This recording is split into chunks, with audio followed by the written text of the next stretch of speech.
Hey there, CELO, and welcome to my behind the scenes video for my new track, The Warmth. Today I'm going to go through how I made some of the atmospheric elements of the track, so let's get right to it. So for this track, I thought I'd run through how I made the atmospheric elements. I've first got this vocal, and that comes from the sample pack from Loop Masters. And then all the other sounds I've got here, they're all actually made using the same sample. I have taken an original sample, which is actually coming from a techno pack, and if I just play it on its own, this is what it sounds like.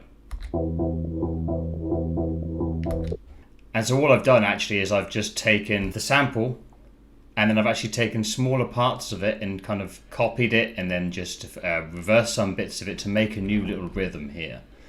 And then I've just extended that out over 8 bars in total. Then all I've done is just gone and done a little bit of processing where I've just added a filter freak, and I love this because it can just add a little bit of movement to sound by just having something like a resonant sweeper, either a down or an up, and it can just add a little bit of movement to the sound. I've also added Echo Boy and just used the analog chorus to space out the sound a bit more, and then just an EQ to keep the bit of the sound that I want.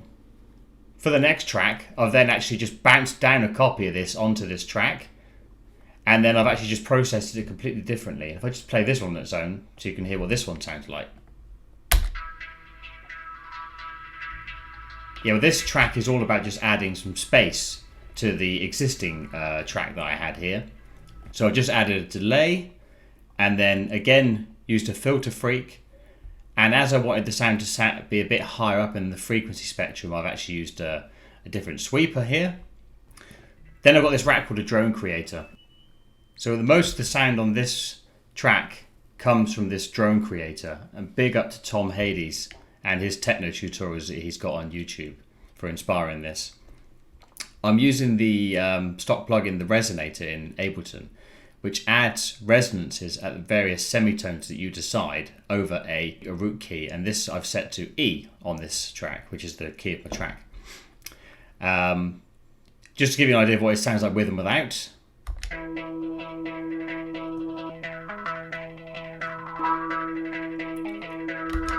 Makes quite a difference to the sound. Then I'll just use an EQ to just clean up and just keep the bit of the sound that I want. And then after that I've added some reverb just to give it some space.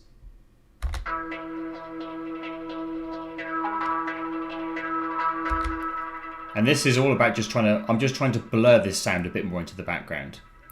And then to add even more movement to the sound, I've added another EQ8, where I've got a couple of these nodes which are being controlled by these LFOs just to give some movement to the sound. And then finally, Pro Q3, just to cut off everything that I don't want. So this sound dominates the top end of the spectrum, whereas the original sound dominates the lower end of the spectrum. So this is what this one sounds like now. And then together with the original track.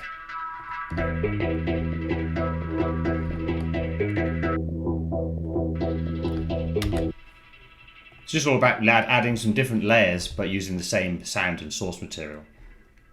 This next track is very much the same kind of principle, but what I've done instead is I've actually taken this bounced down sample and I've stuck it into Ableton Sampler, and then I've actually decided to actually make some chords using it instead.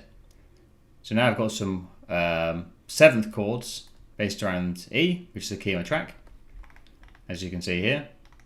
And then what I've done is I've literally almost stuck the exact same Drone Creator rack that I've made on this channel, but I can see that I've actually changed the root note down to an E2 instead of an E4, so it's obviously sitting a bit lower in the sound spectrum. And then I've gone in and added even more reverb and modified these LFOs to give a different movement to the sound.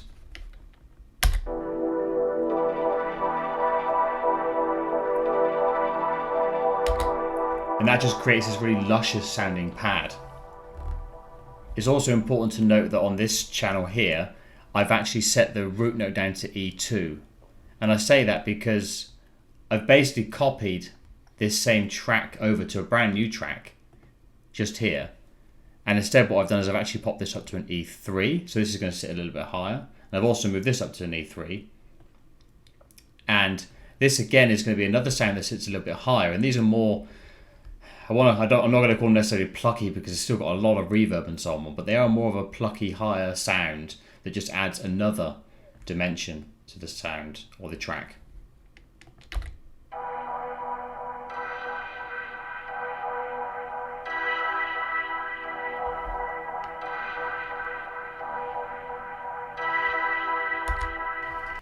And then quickly, as for the vocal, yeah, not done too much. I've literally just chopped out a piece of the vocal sample that I like here, and I've just added Filter Freak to give some little strange movements with only a little bit of dry wet.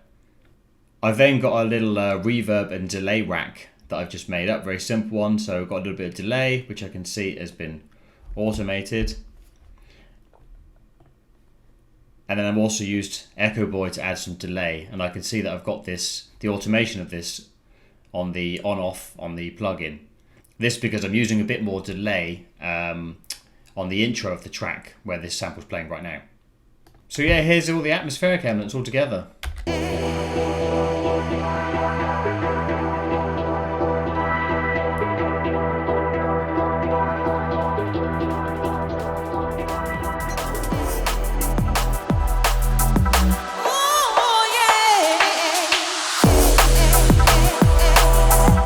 My brand new track, The Warmth, is out now. Head on over to my bio where you can find a direct link to the track on Spotify, Bandcamp and many more.